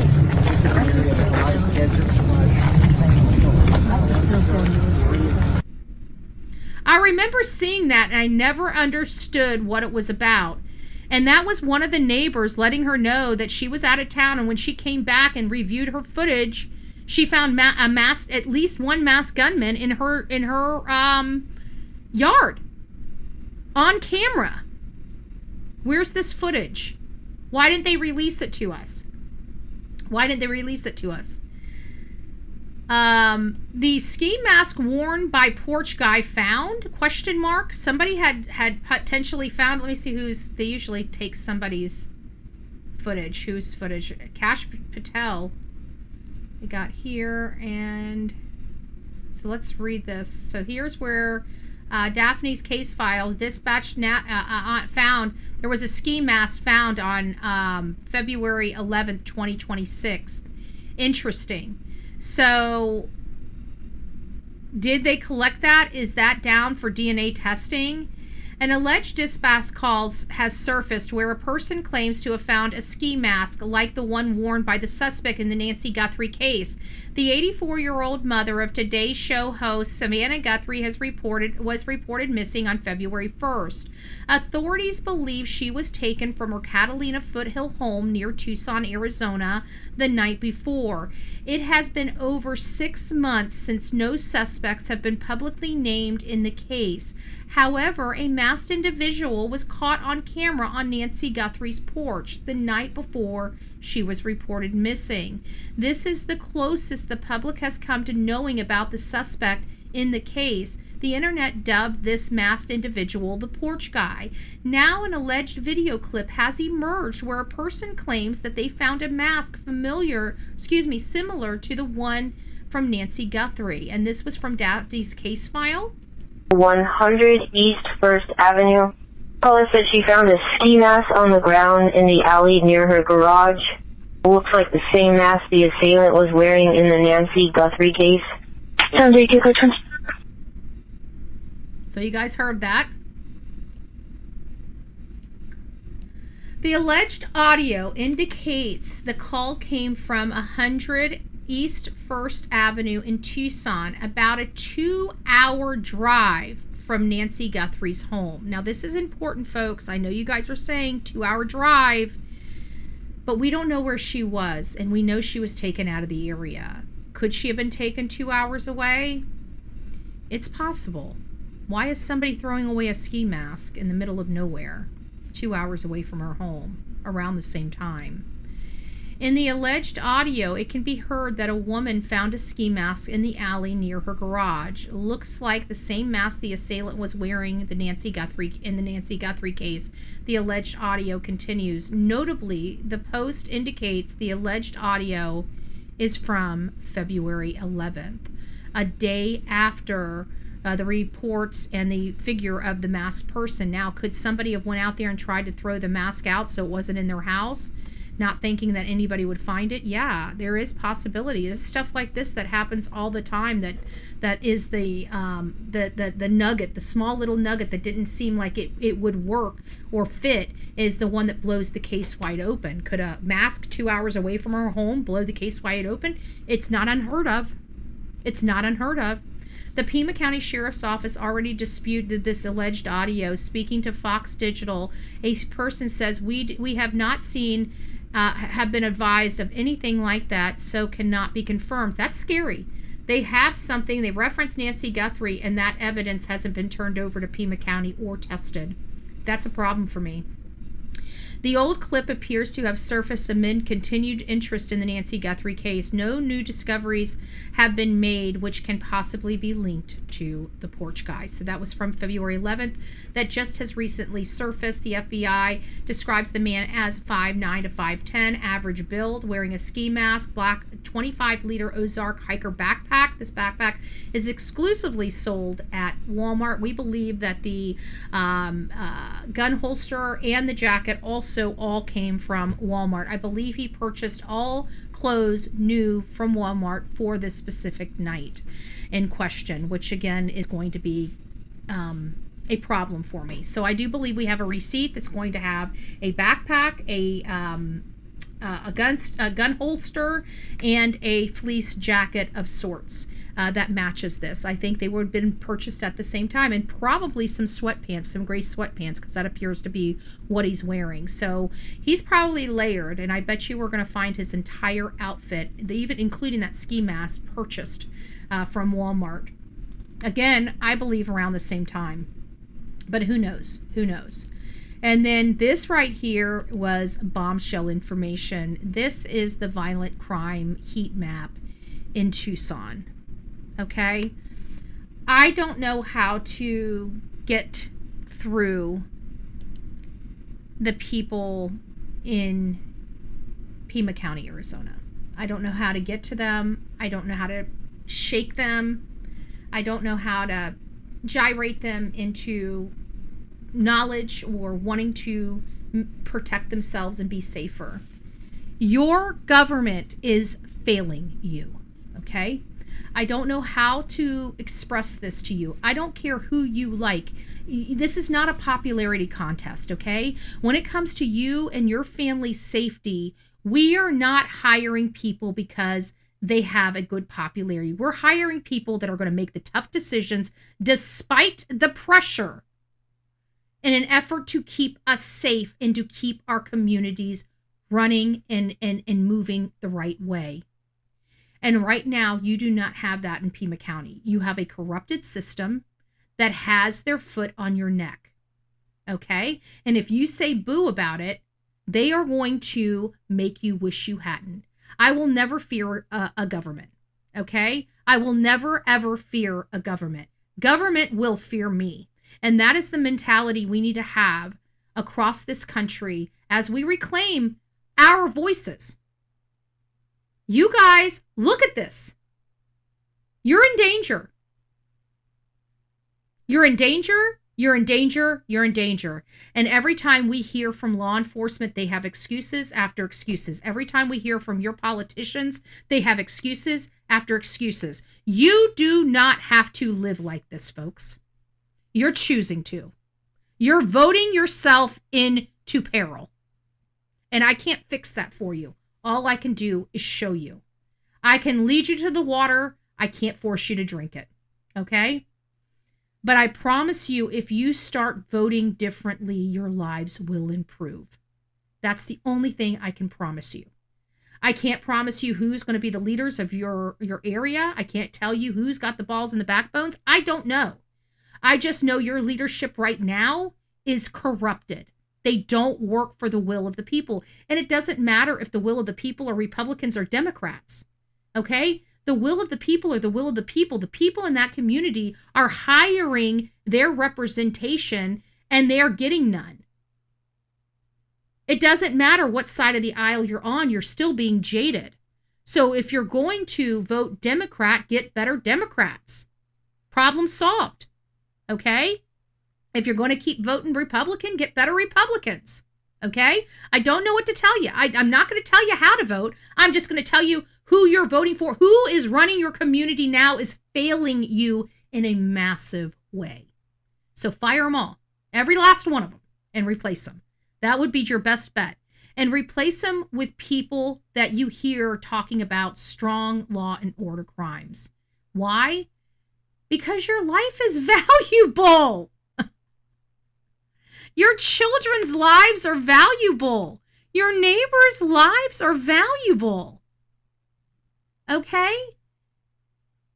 I don't care whether you like somebody. If they're not keeping you safe, it's time to fire them.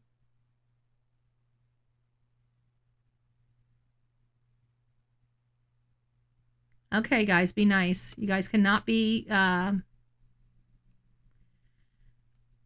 I don't want you guys fighting in here. Remember, debate the topics, not the individuals. We have a lot of people here. You guys are all on the same side. I just want to remind you about that. Whether you guys think the same or not, you guys are all still on the same side. So make sure you guys realize you're family.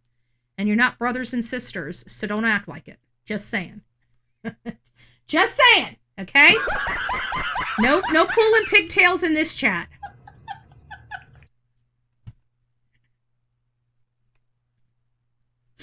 So you go respectfully. Love it. Love it. At least you're following the directions. You guys.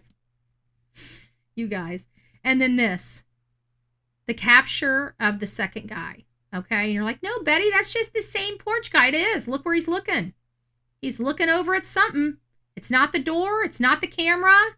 But it is where an unknown light source comes from. Just pops out of the wall and everything. Just like, oop, here I am. Let me help you. Let me help light it up for you so you can get that camera off. But the problem is human beings only have 2 arms. They don't have 3. They don't have 4. They're not an octopus. Okay?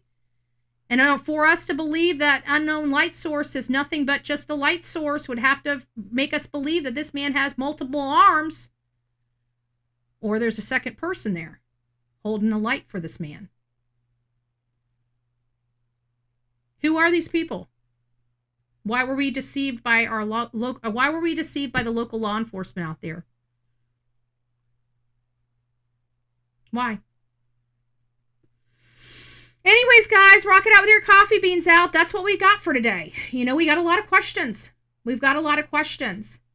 This case is rounding up to 7 months, and it just doesn't seem like law enforcement truly wants to solve this case. Where's the audios? Where's the other film? Where's the movement of this guy? You guys haven't found him. You're nowhere closer to finding him. It's time to start releasing stuff to the public.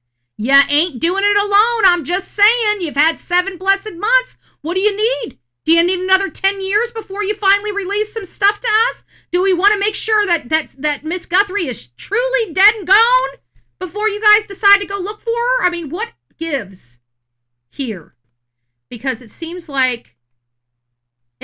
to me that Carlos Rodriguez was more important than Nancy Guthrie.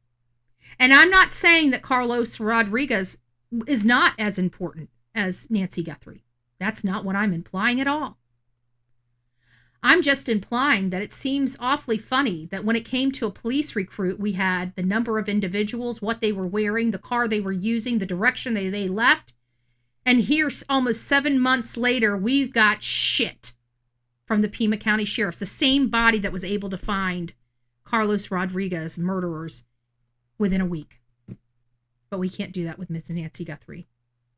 Is it because the Guthrie family is running this investigation instead of the law enforcement body? Is Mark Kelly running this investigation? Is the reason why we're not getting any information because there might be some things that embarrass the Guthrie family that they're trying to keep under wraps? That's not how we run investigations. You don't show that courtesy to anybody else. That's a 14th Amendment violation. That means every single other person in your community, you're violating their rights by doing this. We've got laws, we've got constitution, we got statutes in every state, including federally. And it seems like in Pima County, as well as Sumner County, they think that it's elective. They think the law and the statutes are elective. They can choose to follow them, but they don't have to. That's the way it seems that they act. I want Nancy Guthrie's case to be solved.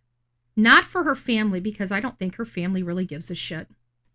They're going on with their lives. It seems like they're getting their stuff back together. I mean, poor Savannah only gave her mom 60 days. I mean, it's disappointing. It's disappointing. I don't think they really care whether their mom's found. I really don't, because a family that cares about whether their loved one's found does not listen to law enforcement. As a matter of fact, they're a pain in the ass with law enforcement. They get their own people in there. They step on toes. They want information that they can't have, and they definitely do not go quietly into the night.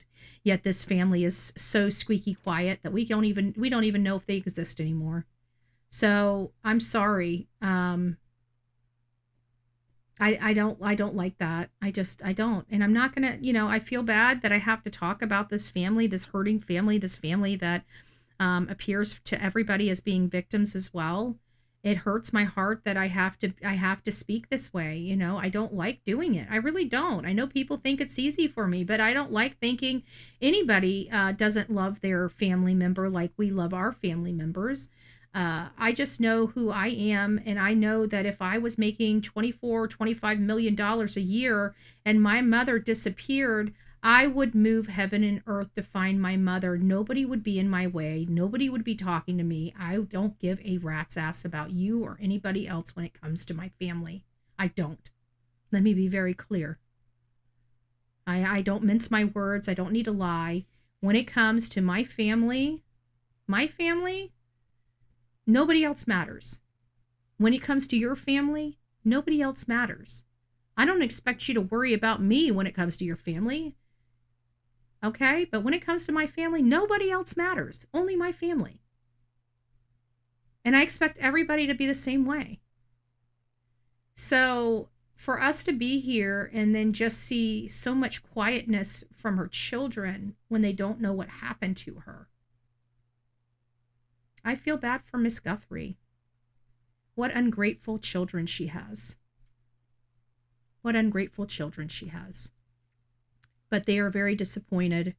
I'm very disappointed in their behavior throughout this process. I think the only way that you're going to change my opinion about their behavior in this case is when they start, we don't need to know. I'm not asking for the information. I just want to know that they're doing it, right? And when we start seeing Savannah actually really care about whether her mom's case is solved or not, then I might change my mind about it.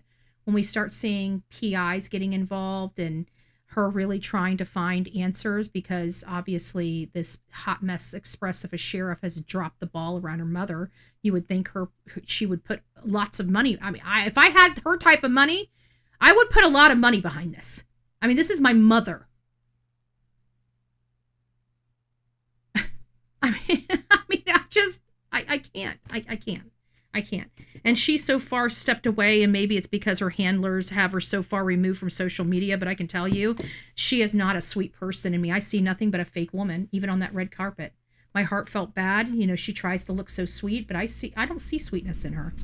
I see a fake person that is more concerned about her money than she is about her mother. That's who I see.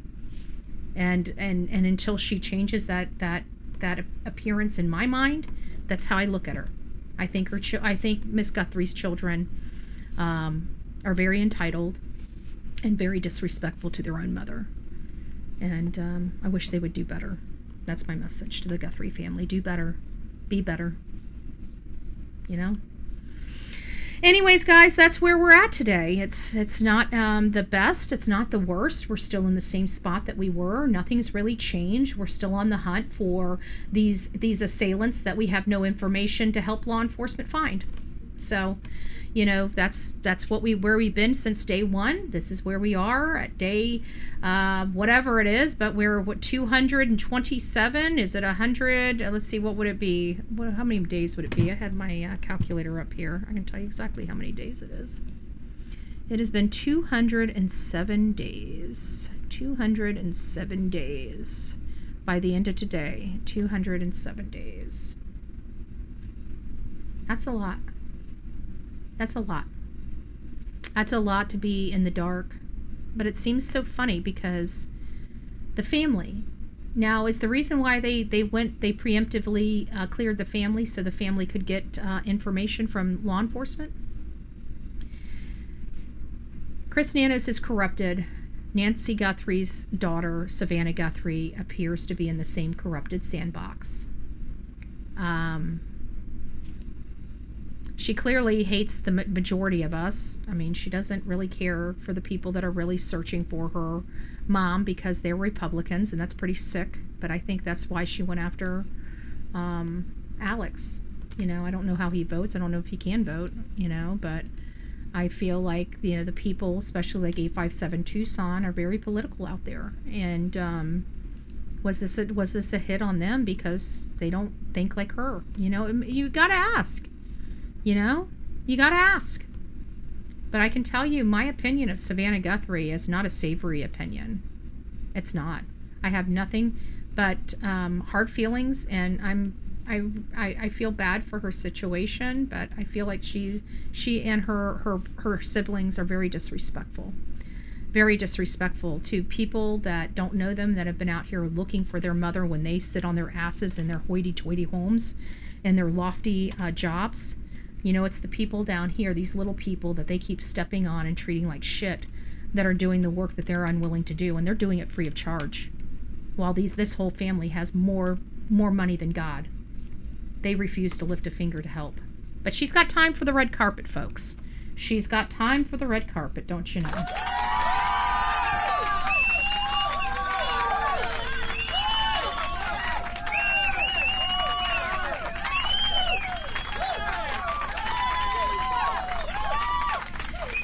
And guys, we're going to be pushing the rest of the week, probably the next few things. Sorry I wasn't here yesterday. Yesterday was my mom's birthday, and I left her fairly early, but I had a lot of phone calls after I got home. I was literally on the phone for like 3 or 4 hours yesterday, back to back to back with phone calls. I talked to the real me too. I was on the phone for forever with my little sister. I talked to Seth. So I had a lot of calls going on. By the time I got off the phone with Seth, it was almost 6 o'clock in the evening, and I was done. I'm like, at this point, I just don't even feel like running a show. I apologized to Seth. He understood. So we're going to be doing a show tonight. We're going to continue to be activating our,